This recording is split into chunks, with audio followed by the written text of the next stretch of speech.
Hey guys, in this video I will show you how you can embed Canva code in Wix website. So make sure to watch the video till the very end. And let's begin.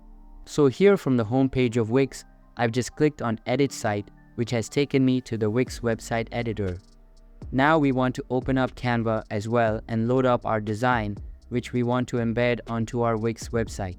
So I have just taken this example design here, and from within Canva, I will simply click on the share button and we want to choose this option for embed. Now this will generate code for us and the link can be deleted at any time. So just click on embed here and we can get the code right here. You see it says HTML embed code. So just click on copy and now go back to our Wix website editor. And here we want to use the search bar to search for HTML.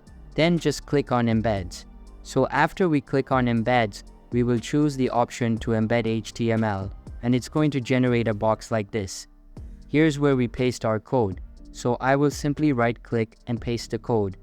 And then if I update this now, then this will give me my Canva design and put it onto my Wix website.